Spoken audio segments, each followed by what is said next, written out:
By the time my sister cut into her 7-tier wedding cake, my childhood lake house had already been marked sold online. My parents were smiling like they had done something noble.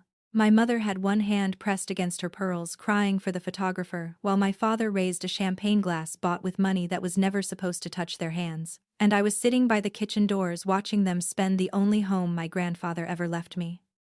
My name is Emily Carter. I was 32 years old, living in Milwaukee, Wisconsin, and working as a title coordinator for a real estate closing company. That meant I spent my days reading deeds, liens, escrow instructions, affidavits, old trusts, and the kind of signatures most people glanced over without thinking. It was not glamorous work, but it taught me one important thing. Property does not simply disappear because a family decides the truth is inconvenient. The reception was being held at Grand Harbor Resort, a glass-walled venue on the water, where every light looked expensive and every centerpiece seemed designed to remind someone they had paid too much. My sister Madison sat at the head table in a satin gown with hand-sewn pearls, laughing with her new husband while a videographer circled her like she was royalty. I had been seated near the service entrance, close enough to smell buttered rolls coming out of the kitchen. My mother had called it a seating mistake when I saw the chart. "Don't start today, Emily," she whispered, her smile frozen because guests were walking behind us. "Your sister only gets married once." That was always the line with Madison. Only one prom. Only one college experience. Only one engagement. Only one dream wedding. My life apparently had come with unlimited opportunities to be reasonable, quiet, and smaller than whatever she wanted next. I looked down at my phone again beneath the tablecloth. The listing photo was unmistakable. White cedar siding, blue shutters, a wraparound porch facing the water, the old dock my grandfather and I had repaired when I was 19.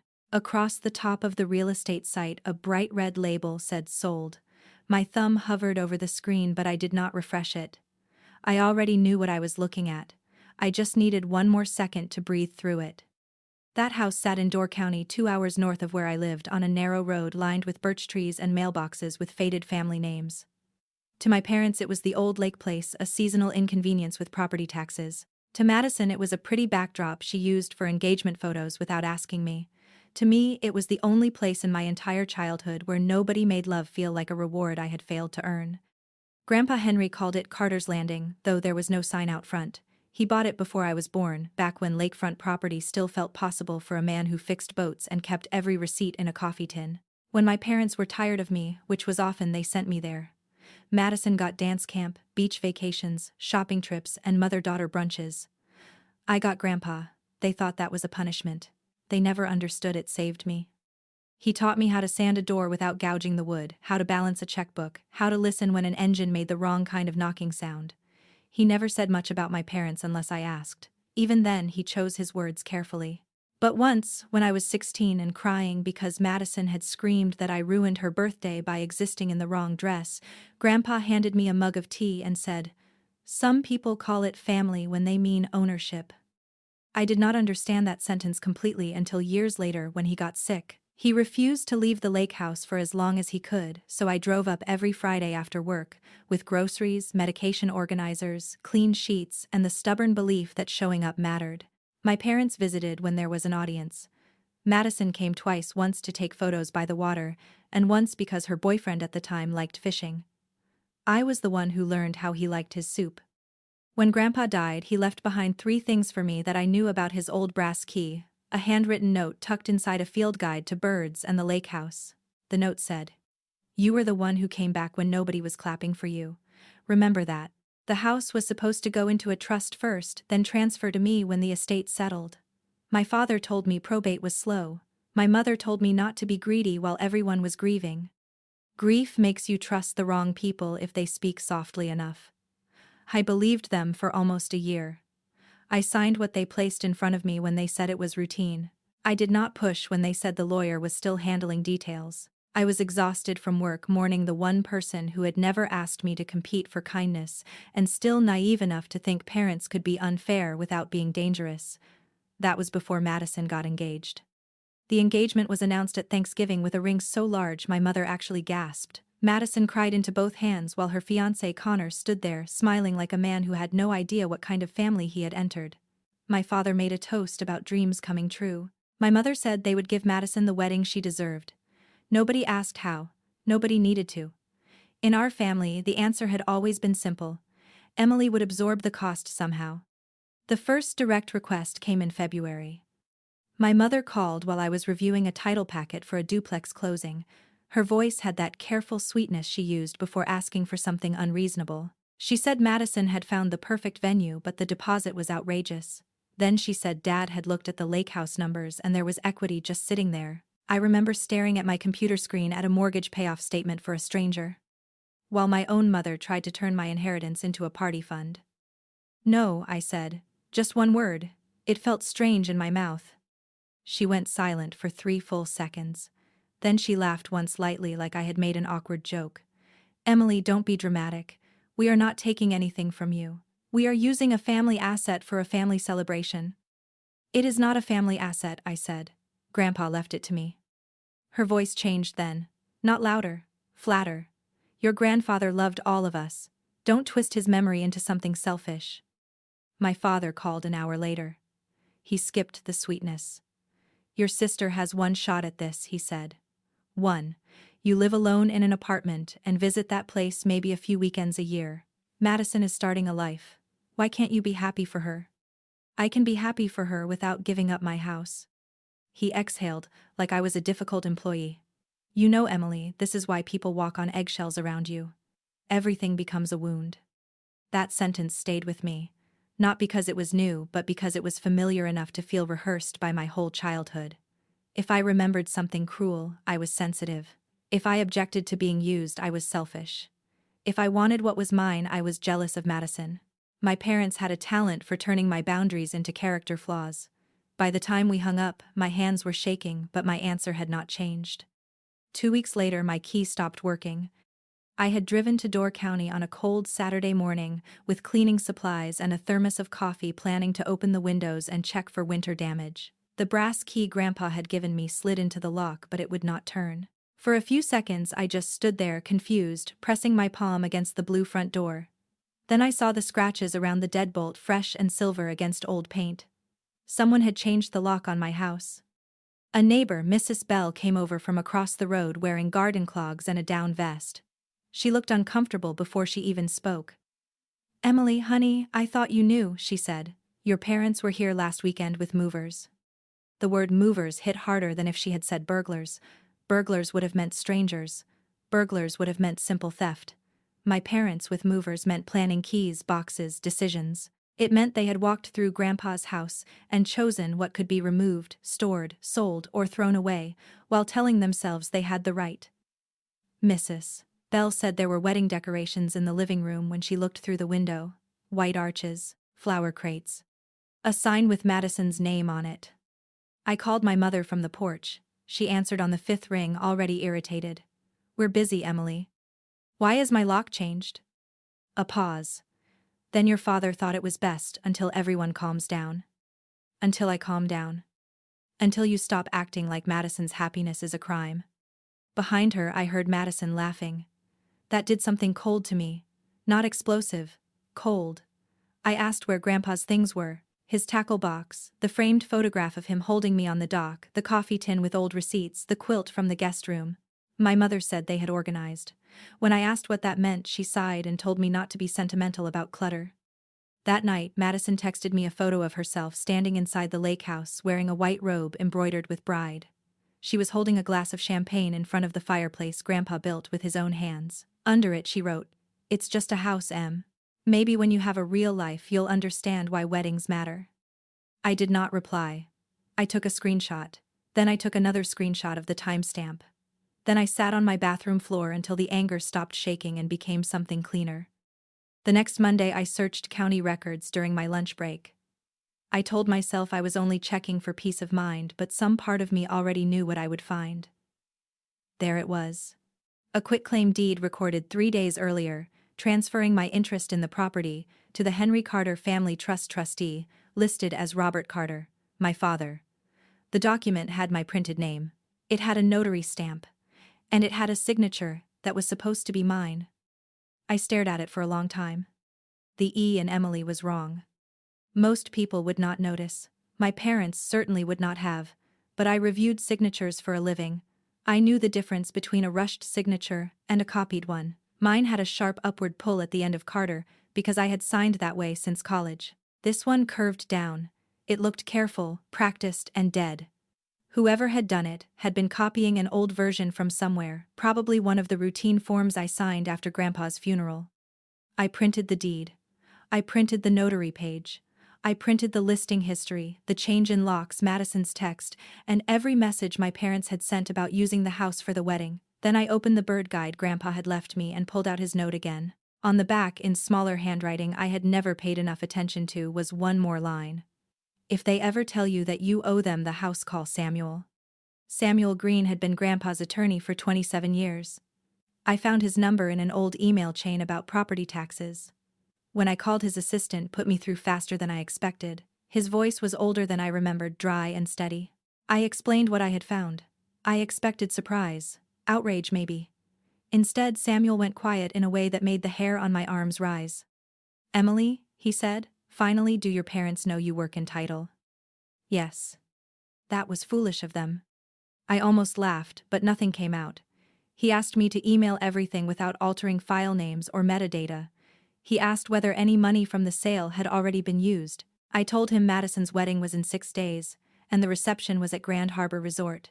I told him my father had been bragging to relatives about making sacrifices.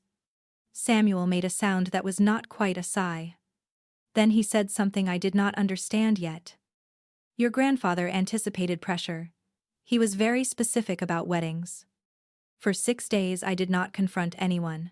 My mother texted me reminders about smiling for pictures. Madison sent the final schedule and told me not to be late because family photos matter. My father left one voicemail saying he hoped I had come to my senses. I went to work. I reviewed closings. I answered emails. At night I sat at my kitchen table with Grandpa's brass key beside my laptop and waited for Samuel to tell me what came next. On the morning of the wedding, he sent one message. "Stay until the toast." So I did. I sat through the ceremony while Madison cried under an arch of white roses. I stood for family photos while my mother pinched my elbow and whispered, "Try to look happy." I watched Connor kiss my sister in front of 200 guests who had no idea they were clapping inside a lie. And when the reception started, I took my assigned seat by the kitchen doors, placed my napkin in my lap, and waited. Halfway through dinner, my father tapped his champagne glass with a knife. The room softened into silence. He stood at the head table, handsome in his tuxedo, proud in the way men look when nobody has ever made them answer for what pride costs other people. My mother reached for Madison's hand. Madison leaned into Connor, already crying for the cameras. My father smiled out at the guests. "Family," he began, "is about sacrifice." I looked at my phone under the table. One new message from Samuel Green. "I'm outside." My father kept speaking. He talked about love, tradition, parents doing whatever it took, and the joy of giving a daughter the future she deserved. Then he lifted his glass higher and said, "Sometimes you sell an old house so your daughter can build a beautiful life." The room burst into applause. Madison turned her head just enough to look at me. Her smile was small, polished, and cruel. It said she had won. It said I should clap too. Before I could move, the ballroom doors opened. Samuel Green walked in carrying a brown leather folder. Samuel Green did not walk like a man interrupting a wedding. He walked like a man entering a closing room 10 minutes after discovering fraud. Slow, straight-backed, carrying his brown leather folder against his side. The applause died unevenly, first near the doors, then across the tables, as people turned and realized a stranger in a gray suit had stepped into the glow of the ballroom. My father lowered his champagne glass. My mother's hand tightened around Madison's until Madison winced. For 1 second nobody spoke. The DJ reached toward his soundboard, unsure whether to restart the music. A server froze near the cake table with a tray of coffee cups in both hands. Samuel stopped halfway between the entrance and the head table. He looked at me first, just long enough to make sure I had not left. Then he looked at my father. "Robert," he said, calm as winter water, "I need a word before you continue." My father smiled with all his teeth. It was the smile he used at church fundraisers and bank appointments, the one that told people he was reasonable and everyone else was emotional. "Samuel," he said, spreading one hand as if greeting an old friend, "this is hardly the place." His voice carried because he still had the microphone. That was his first mistake. Everyone heard the nervousness under the polish. Samuel did not take the bait. It became the place when trust property was used to finance a public event. The words landed strangely. Most guests did not understand them yet, but they understood enough to turn toward one another. Trust property, finance, public event. My mother's face changed first. Not into guilt, into anger. That was how I knew she had understood exactly what he meant. Madison leaned toward my father and whispered something, but the microphone caught the edge of it. Make him stop. It echoed faintly through the speakers, small and sharp. A few people looked at me then as if I had somehow brought shame into the room by sitting quietly at a table where I had been placed. My sister's wedding photographer lowered her camera. Connor Madison's new husband stared from Samuel to my parents like he had missed a chapter of his own life. My father set the microphone on the table without turning it off. Samuel, whatever business you think you have can wait until Monday. His voice was lower now, but still audible. This is my daughter's wedding. One of your daughters, Samuel said. The room went so quiet I could hear the silverware being set down. My mother stood then, pearls trembling at her throat. Emily, she said, not to Samuel, not to the guests, but to me. Her voice had the shape of a warning wrapped in heartbreak. Please do not do this today. It was amazing, really, how quickly she could turn a crime against me into a manners issue. She did not say, "We did not forge your name." She did not say, "We did not sell your house." She said, "Not today." I could have stood up. I could have told everyone about the changed locks, Madison's champagne photo, the county record, the signature that curved down instead of up. But Samuel had told me not to speak unless I had to. So I stayed seated. I folded my hands on the table and felt Grandpa's brass key pressing into my palm, beneath the napkin where I had hidden it like an anchor. Samuel opened his folder but did not remove anything yet. "I am not here to ruin a wedding," he said. "I am here because an attempted sale of protected trust property appears to have been represented as completed and proceeds or anticipated proceeds were used for deposits tied to this reception. The trust requires notice under those circumstances." Then he looked at Madison. "Especially when a beneficiary has been materially harmed." Madison made a sound like a sob, but no tears came. She had always been good at producing the first half of crying. The rest depended on whether someone rewarded it. "I don't know what he's talking about," she said, turning toward Connor's family. "Emily has always hated me. She has always acted like Grandpa only belonged to her." That sentence cut deeper than I expected. Not because it was convincing, but because it was old. Madison had been saying versions of it since we were children. If Grandpa took me fishing, I stole him. If he fixed my bike, I manipulated him. If he remembered my favorite pie, I made her look forgotten. She had two parents orbiting her every mood, but the one person who saw me clearly was somehow another thing I had taken from her. Connor's mother looked uncomfortable. His father crossed his arms. Guests began to murmur in that soft, hungry way people do when politeness loses the fight against curiosity. My father saw it happening and moved fast. He came down from the head table, still smiling, and reached for Samuel's elbow. "Let's step outside," he said. "You're confused about the status of the property." Samuel looked at my father's hand until he removed it.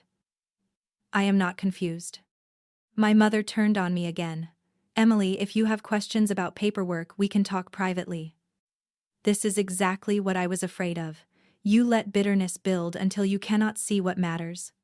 "What matters?" I asked quietly. Her eyes flashed because I had finally spoken. "Your sister's happiness." There it was. The whole family philosophy, in 3 words. Not honesty, not fairness, not the law, Madison's happiness. A golden calf in satin and pearls, seated beneath chandeliers, while the rest of us were expected to kneel and call it love. I looked at my mother for a long moment and realized something that should have hurt more than it did. She was not ashamed. She was offended that I had made her theft inconvenient. Samuel stepped between us slightly, not dramatic, just enough to stop my mother from turning the room into a trial of my attitude. "Diane," he said, "I have already spoken with the county recorder's office, the title company named in the purchase contract, and the notary commission office. This does not improve if you continue making personal accusations." My father's face hardened. "You had no right to contact anyone." "As counsel for the trust," Samuel said, "I had every right." The word counsel seemed to ripple through the room. People love family drama until paperwork enters it. Then they remember drama can have invoices, signatures, recorded instruments, and consequences. My Aunt Linda leaned toward her husband. My cousin Heather lifted her phone, not quite recording yet but close. Madison saw the movement and snapped, "Do not film this." That naturally made more people reach for their phones. I stood then because I could feel the room beginning to tilt towards spectacle, and I did not want my pain turned into entertainment before I understood how much damage had already been done. My knees felt unsteady, but my voice did not. "Samuel," I said, "do we need to do this here?" He looked at me with something like regret. "Emily, under ordinary circumstances, no. But because your father publicly represented the sale as a family sacrifice tied to this event, and because vendors may have been paid from funds associated with that representation, formal notice has to be delivered where the representation was made." My father laughed once. It was ugly. "This is absurd. There was no harm. Emily was going to inherit eventually, and we used the property for the family. She still benefits from being part of this family." I almost smiled. Not because anything was funny. Because people like my father always told the truth by accident when they were cornered. He had not said they did not sell it. He had not said my signature was real. He had said there was no harm. That was the language of someone who believed permission was unnecessary if the victims survived. The first real consequence of what they had done had not been financial. It had been physical. Standing on Grandpa's porch with a key that no longer worked had done something to my body. For weeks afterward, I woke up convinced I had forgotten something essential. I checked my locks twice before bed. I saved every voicemail. I carried printed records in my work bag like a person preparing for a storm nobody else could see. At work, I kept functioning because women like me often do. I sent wire instructions, corrected legal descriptions, flagged missing releases, and smiled through client calls while my own family was trying to erase me from a deed. Once my supervisor asked if I was sleeping. I told her wedding stress. It was easier than explaining that my parents had discovered a way to make me feel orphaned while they were both still alive. I had driven back to the lake house once after finding the forged deed. I did not try the door. I stood by the road and looked through the front window. Madison's wedding welcome sign leaned against Grandpa's bookshelf. Boxes of white candles sat on the old braided rug. Someone had moved his reading chair away from the window and replaced it with plastic tubs labeled centerpieces. I remember thinking that theft is not always loud. Sometimes it organizes your memories into storage bins. Mrs. Bell came out again that day. She did not ask too many questions. She just stood beside me with her hands in her coat pockets and said, "Your grandfather made me promise to call you if things got strange." Then she told me about the movers, the lock change, the realtor, and my parents arriving with a young woman who kept saying the house would look less depressing once the old man's smell was gone. I knew without asking that it had been Madison. Mrs. Bell had taken photos. Not because she was nosy, she said, though she admitted she was a little nosy, but because Grandpa had been kind to her after her husband died. The photos showed my father carrying out boxes, my mother directing movers, Madison standing on the porch with a clipboard pointing. One image showed the realtor's temporary lockbox hanging from the side door. Another showed the old coffee tin on the porch steps dented open and empty. That coffee tin mattered. Grandpa had kept property tax receipts in it, but also little things: dock screws, old keys, a marble I lost when I was 8, folded notes with measurements for repairs we never finished. It was not valuable. That was exactly why losing it hurt. My family did not steal it because it was worth money. They discarded it because it was worth something only to me. When Samuel saw Mrs. Bell's photos, his jaw tightened. "Henry was right to worry," he said. That was the first time he hinted there was more than a simple inheritance. We sat in his office 2 days before the wedding, across from shelves full of estate binders and framed certificates. He had the trust file open in front of him, but one section was covered by his hand. He asked me again whether I wanted to confront my parents privately before the ceremony. I said no before I fully understood why. Maybe because privacy had always protected them. Behind closed doors, they were experts at making me doubt my own memory. In public, they became victims of my tone. If I cried, I was unstable. If I stayed calm, I was. If I defended myself, I was ruining something. There was no room in our family where the truth could survive unless someone outside the family held the paper. Samuel nodded as if he had expected that answer. "Your grandfather was a careful man," he said. "Careful men sometimes look paranoid to people who have never had to protect anyone." I asked him what that meant. He looked down at the trust, then back at me. "It means your parents were not the first people to call that house a family asset." I learned then that Grandpa had argued with my father years before he died. Robert had wanted the lake house sold after Grandma passed, claiming it was impractical and unfair for one property to sit unused. Grandpa refused. According to Samuel, my father had said, "One day Emily will do the right thing and share it." Grandpa had answered, "Emily has been sharing her whole life. That house is where it stops." I had to look away when Samuel told me that. Grief can return like a door opening in a room you thought was locked. For years I had wondered if Grandpa really saw how things were, or if I had invented his understanding because I needed one adult to know. Hearing his words written into a legal file made my chest hurt in a way that was almost relief. He had known. He had not been fooled. Samuel did not show me the clause that day. Not fully. He said timing mattered, and certain notices had to be prepared correctly. But he did show me enough to understand that Grandpa had built protections around the lake house like a fence nobody could see until someone tried to break through it. There were restrictions on sale, mortgage transfer, and use of proceeds. There were penalties for undue pressure. There was special language about weddings, debts, and unequal benefit among descendants. "Why weddings?" I asked. Samuel removed his glasses and rubbed the bridge of his nose. "Because your grandfather knew your mother." I thought of Diane Carter standing in bridal boutiques with Madison turning every appointment into theater. I thought of the way she used tradition like a weapon. A good sister helps. A grateful daughter understands. A decent family sacrifices. Grandpa must have seen that long before I had language for it. He must have known that someday Madison would want something big enough for my parents to dress theft as generosity. Back in the ballroom, my mother's voice shook with fury. "This is cruel," she said. "Henry would be ashamed of you, Samuel." Bringing legal threats into his granddaughter's wedding. Samuel's expression did not change. Henry wrote the legal threats. A few guests gasped. Madison pushed back from the head table so quickly her chair scraped the floor. "This is insane," she said. "Grandpa loved me too." "I never said he didn't," Samuel replied. "Then why would he do this to me?" He looked at her for a long moment. "Madison, he did not do this to you." The sentence hung there simple and devastating. For the first time all night my sister looked less like a bride and more like a child who had found a locked cabinet in a house she assumed belonged to her. Connor slowly removed his hand from the back of her chair. My father noticed and stepped toward him. "Connor, this is just an estate technicality. Nothing for your family to worry about." Connor's father spoke before Connor could.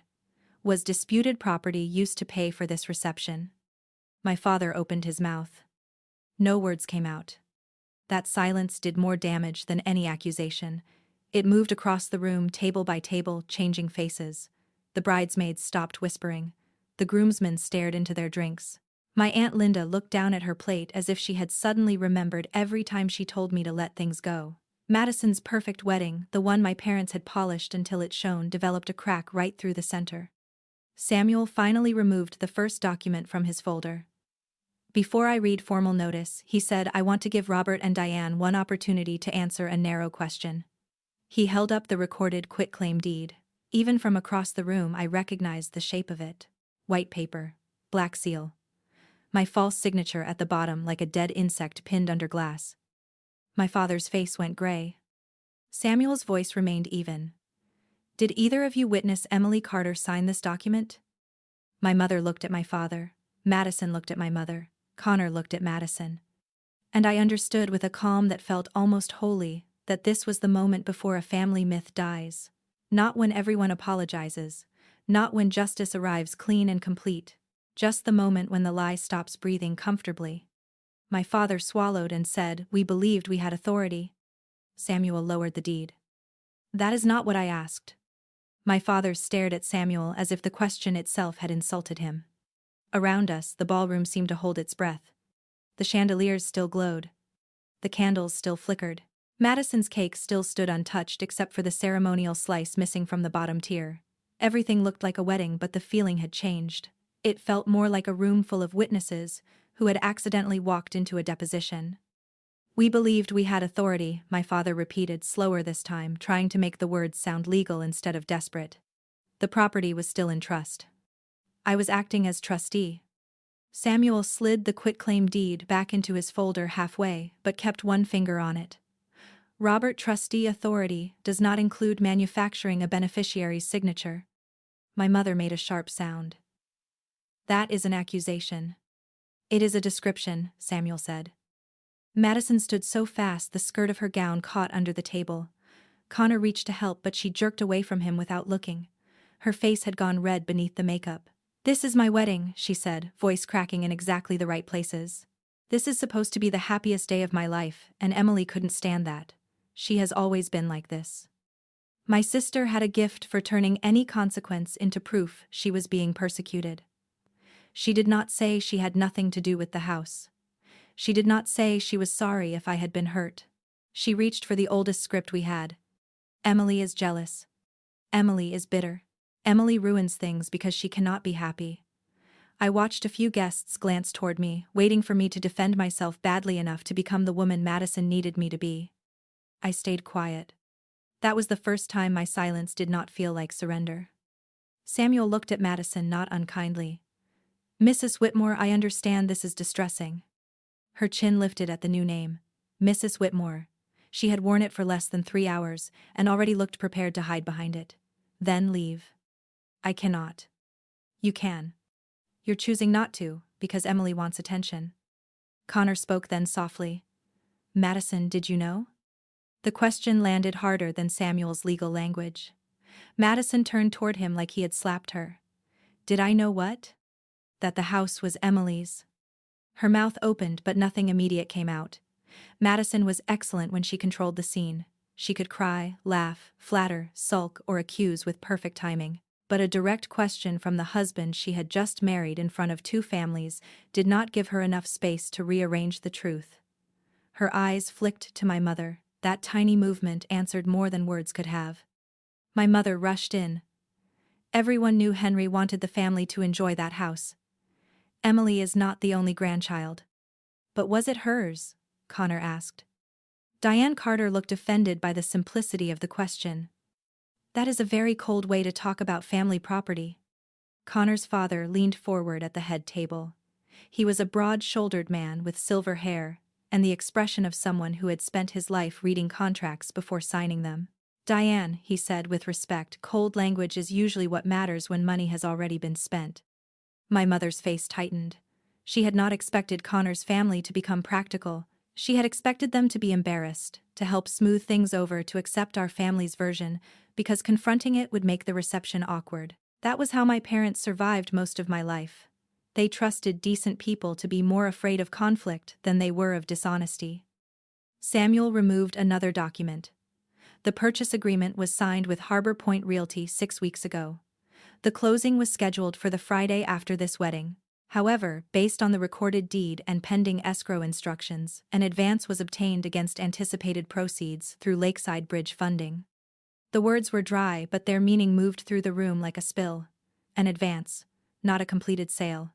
My parents had not even waited for the money to legally clear. They had borrowed against a transaction built on my forged signature, then spent it on Madison's dream. Flowers, venue, champagne, videographer, satin table runners.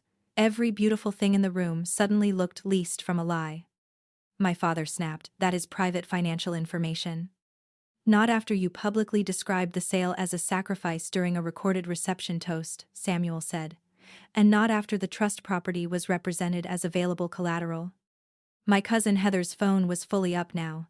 So were several others. Madison saw them and lost control for the first time. "Stop recording me," she shouted. "You people are disgusting." One of Connor's aunts murmured, "They paid for the wedding with her sister's house." Madison heard it. Her face crumpled, but not with remorse. With humiliation. That distinction matters. Remorse looks outward at the person harmed.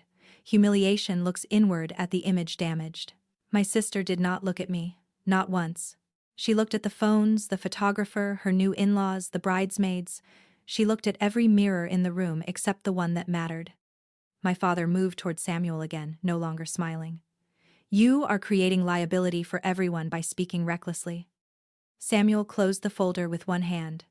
"Robert, the liability was created when you signed closing instructions tied to a defective transfer. I did not forge anything." "Then who did?" For the first time my mother looked afraid.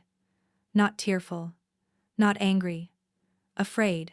Her hand went to her pearls, and I remembered being 8 years old watching her do the same thing after Madison broke a neighbor's window and blamed me. Back then, my mother had pulled me into the pantry and whispered, "Do not make your sister's life harder over a mistake." I took the blame because I thought love meant protecting everyone else from consequences. I was not 8 anymore. Samuel turned to me. "Emily, do you recognize the signature on the deed as yours?" My heart began to beat in my throat.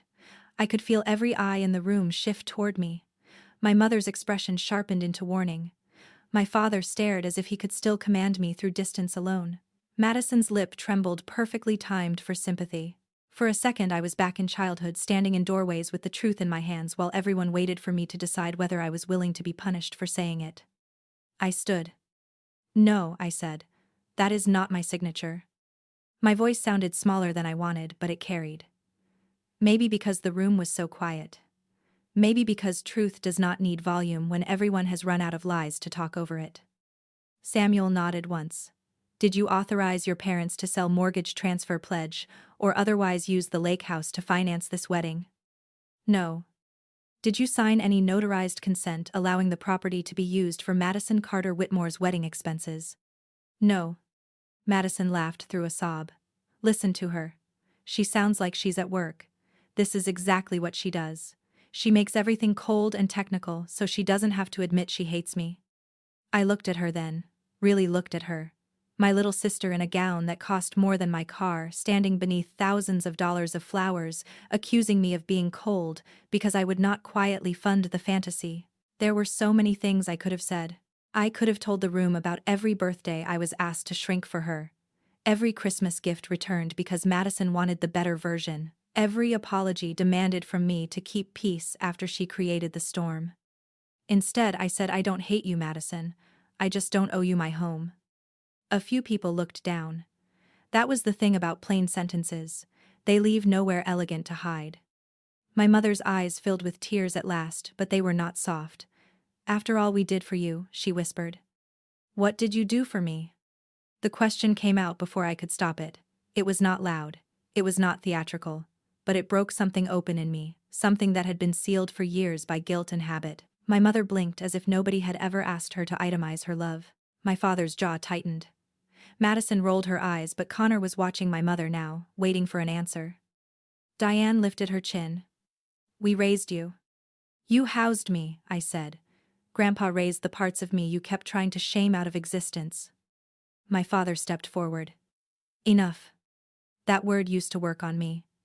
It carried the weight of slammed cabinets, silent dinners, tuition forms, holiday invitations, the threat of being excluded from a family that had never fully included me. Enough meant stop embarrassing us. Enough meant your pain is inconvenient. Enough meant the truth has reached someone who might believe you. But for once the word passed over me and found nothing to grab. Samuel opened the folder again. "I am going to read from Article 7, Section D of the Henry Carter Family Trust, amended and restated 3 years before Mr. Carter's death." My father's head snapped toward him. "You can't read private trust language in front of all these people." Samuel raised an eyebrow. "The clause directs public notice if a violation is tied to a public family event financed by improper use of trust property." "Your toast established that connection." My mother whispered. "Henry wouldn't." Samuel's face changed, then just slightly. It was the closest thing to anger I had seen from him all night. "Henry did." He unfolded a thick, cream-colored page heavier than standard copy paper. I recognized Grandpa's trust binder from Samuel's office, the one with tabs in neat blue ink. A strange calm moved through me at the sight of it. My family had spent months acting like possession was ownership, like noise was authority, like my grief made me easy to erase. But paper has a memory when people do not. Signatures have history. Clauses wait. Before Samuel could read, Madison's new father-in-law stood. "I would like to know whether my son's marriage was entered into under false financial representations." Madison turned on him. "This has nothing to do with Connor." "It does if his name is now attached to unpaid vendor balances or debt obtained through fraud," he said. Connor looked sick. "Madison," he said, "how much of this wedding came from the lake house money?" Madison wiped under one eye with her fingertip, careful not to smear mascara. "I don't know. Mom handled everything. My mother looked betrayed by the sacrifice of being blamed. Madison. What? Madison snapped. You said it was fine. You said Emily would get over it. The room reacted before anyone could stop it. A low wave of voices, chairs shifting.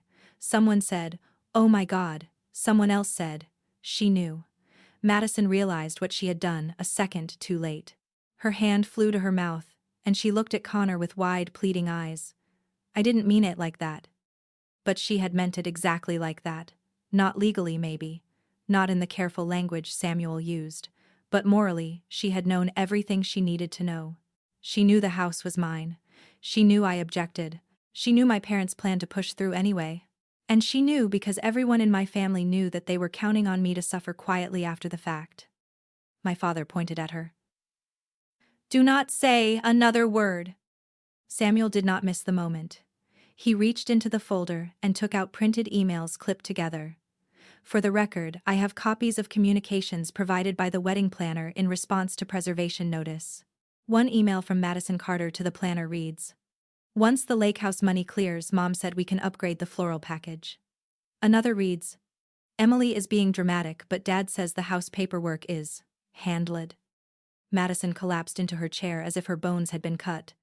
Connor stepped back from her. That was the first truly ugly silence of the night. Not shocking, not confused. Ugly. The kind of silence that arrives when people can no longer pretend a wound was accidental. My mother began crying, then real tears this time, but I still could not tell whether they were for me, for Madison, or for the fact that everyone could now see what she had taught her favorite daughter to become. Samuel placed the emails on the nearest table, where Connor's father could see them. Then he looked at my parents. I am not here to negotiate repayment tonight.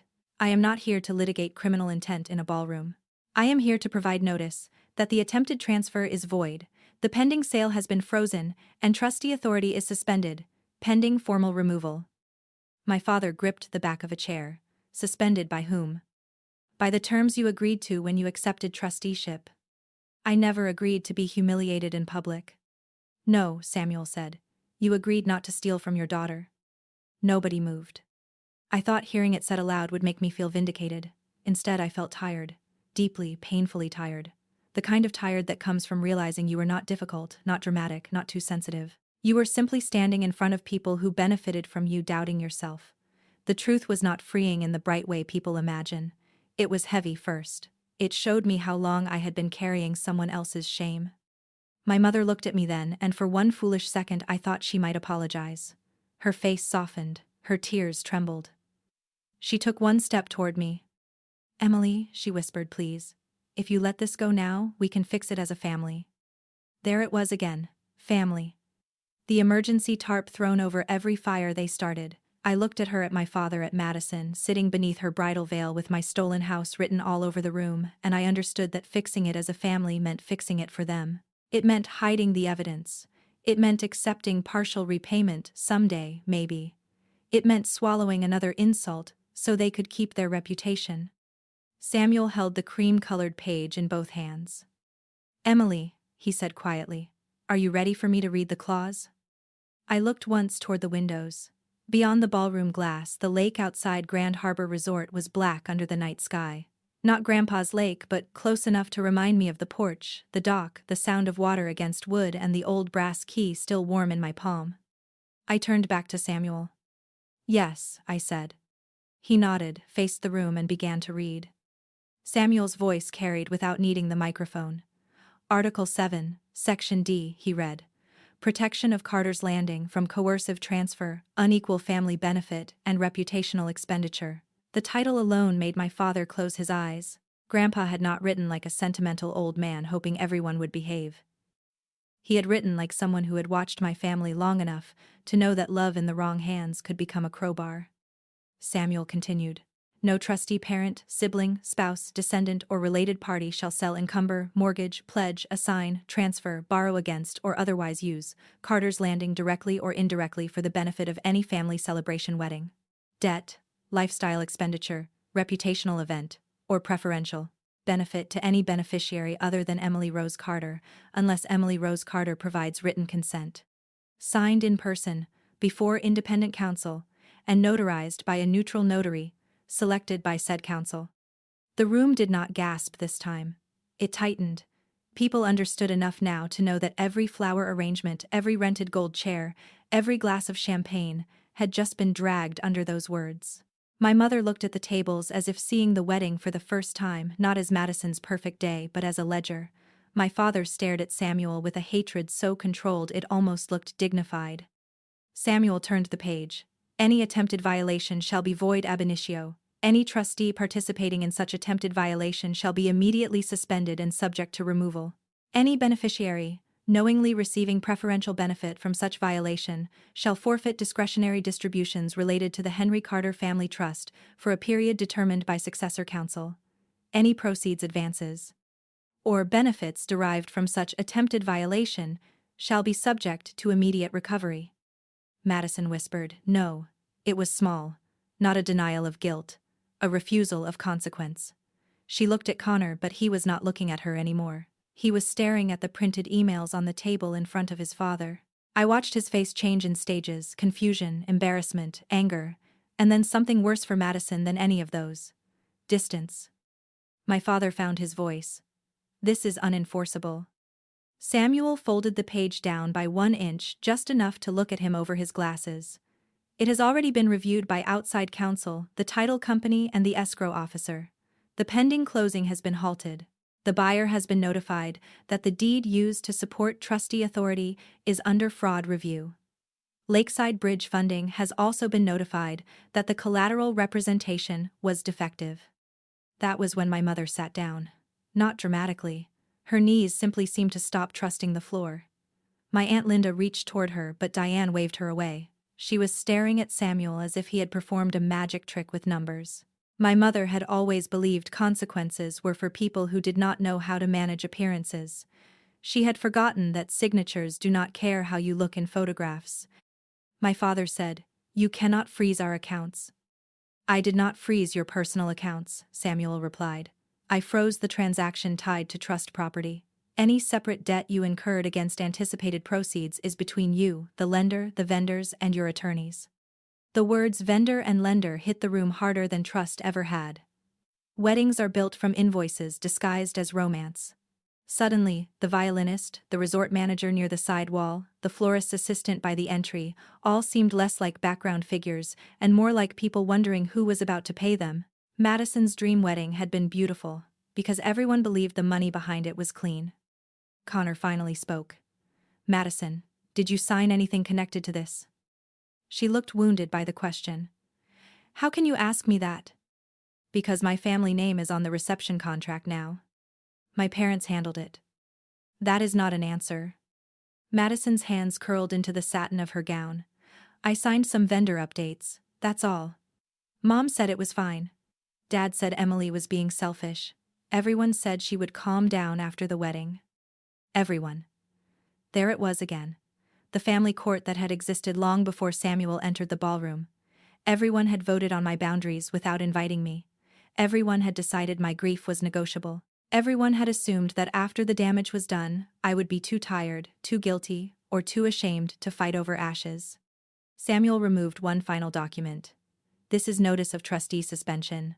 Robert and Diane Carter no longer have authority to act on behalf of the Henry Carter Family Trust regarding Carter's Landing. Under the successor provision, temporary authority transfers to my office until the court confirms permanent transfer of title to Emily Rose Carter, as directed by the violation clause." My father's head snapped up. Permanent transfer. Yes. That house was never meant to be hers alone. Samuel's face hardened. Henry said otherwise in writing. My father turned toward me then. Not with apology, not with grief, with accusation. "Are you proud of yourself? Look around, Emily. Look what you did to your sister." For a moment the old reflex rose inside me. Explain. Soften. Make it smaller. Tell everyone I never wanted this, even though I had never been the one holding the match. Then I looked at Madison, waiting for me to rescue her from the consequences of helping burn down the only place I had felt safe. I looked at my mother, already preparing to call herself heartbroken. And I let the reflex die. "I did not do this to Madison," I said. "I did not forge my signature. I did not change the locks. I did not remove Grandpa's things.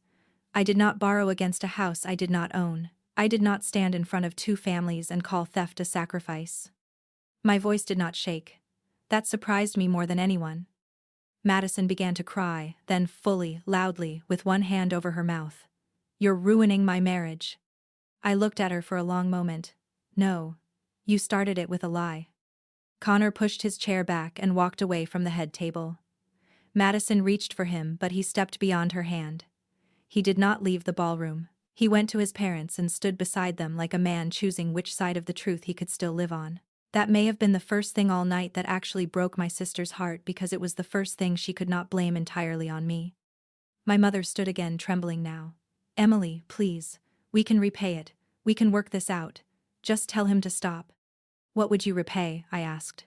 "The loan, the boxes you threw out, the years you told me I was selfish for wanting one thing that was mine, Grandpa's chair, his coffee tin, the lock you changed." She opened her mouth, then closed it.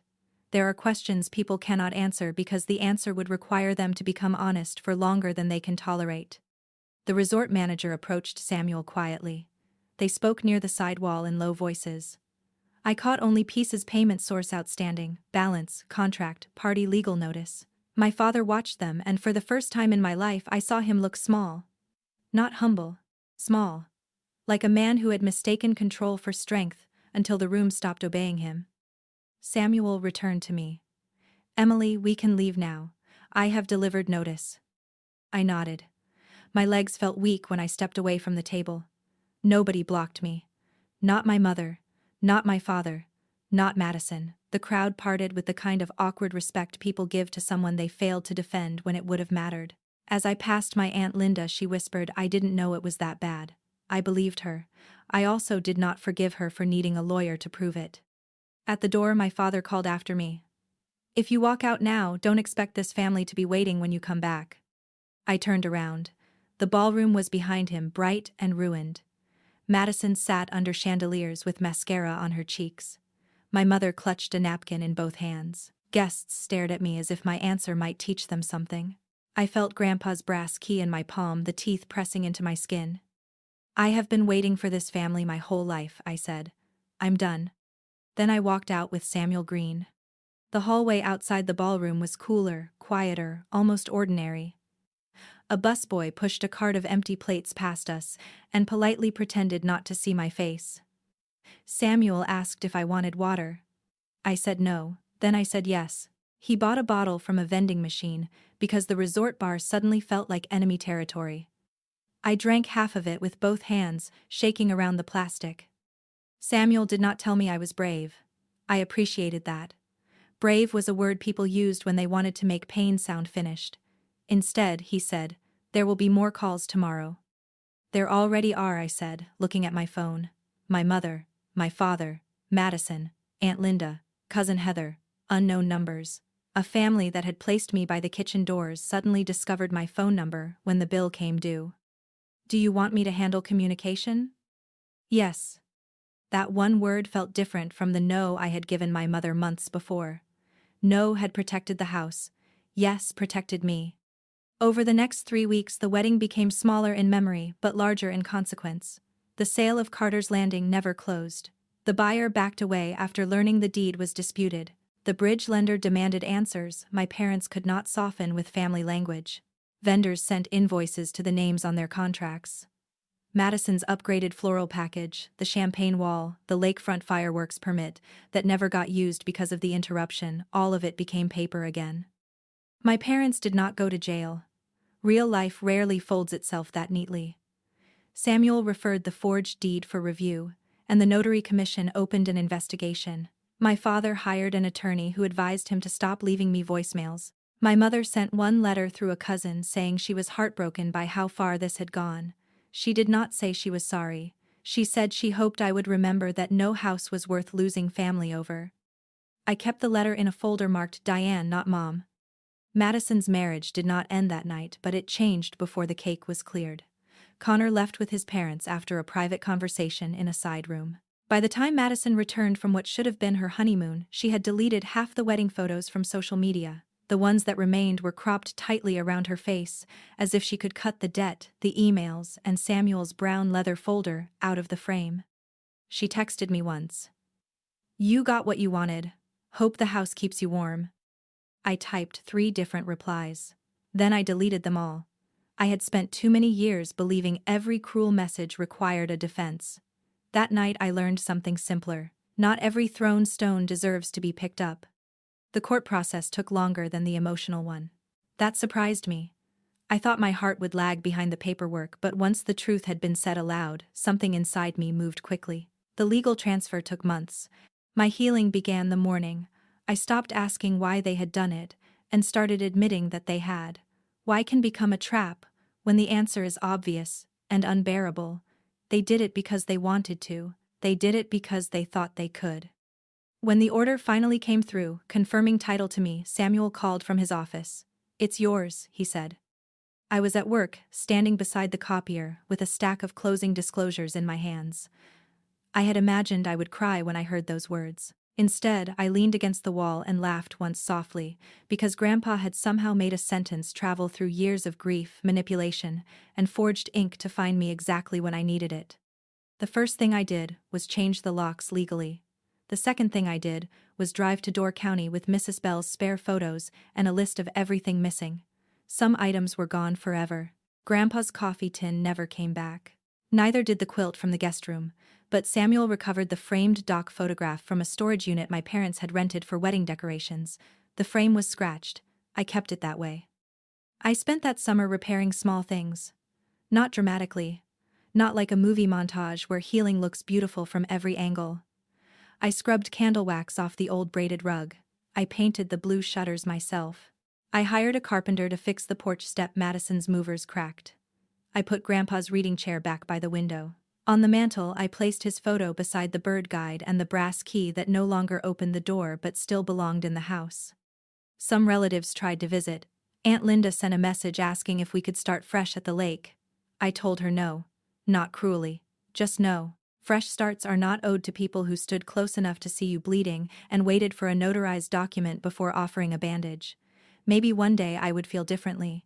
Maybe not. Peace stopped requiring me to decide on anyone else's schedule. My parents drove up once in September. Mrs. Bell called before they reached the driveway. I watched from the porch as their car slowed near the mailbox. My father looked older.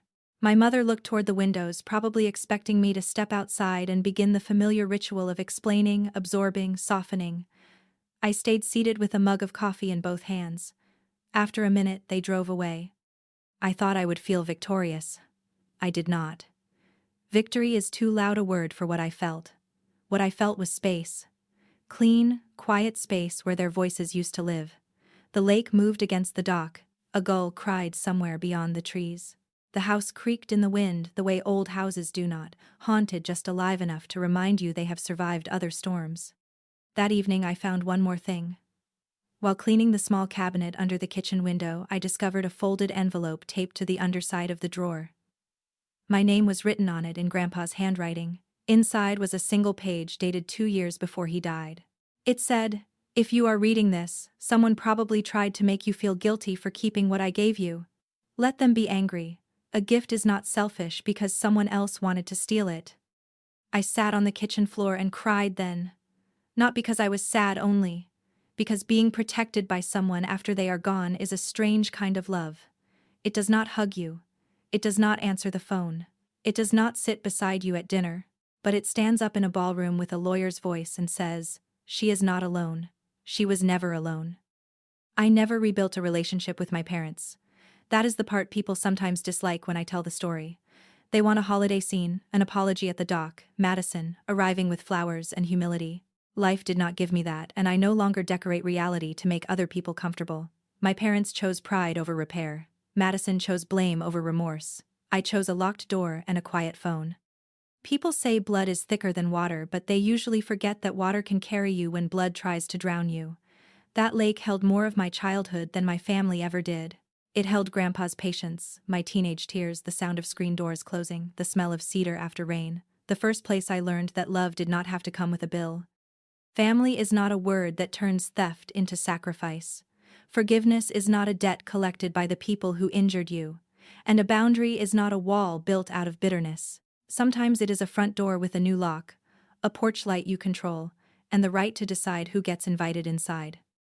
My parents sold my lake house to pay for my sister's dream wedding. At least they thought they did. But Grandpa knew them better than I did, and long before Madison walked down that aisle he had already written my way home into one clause.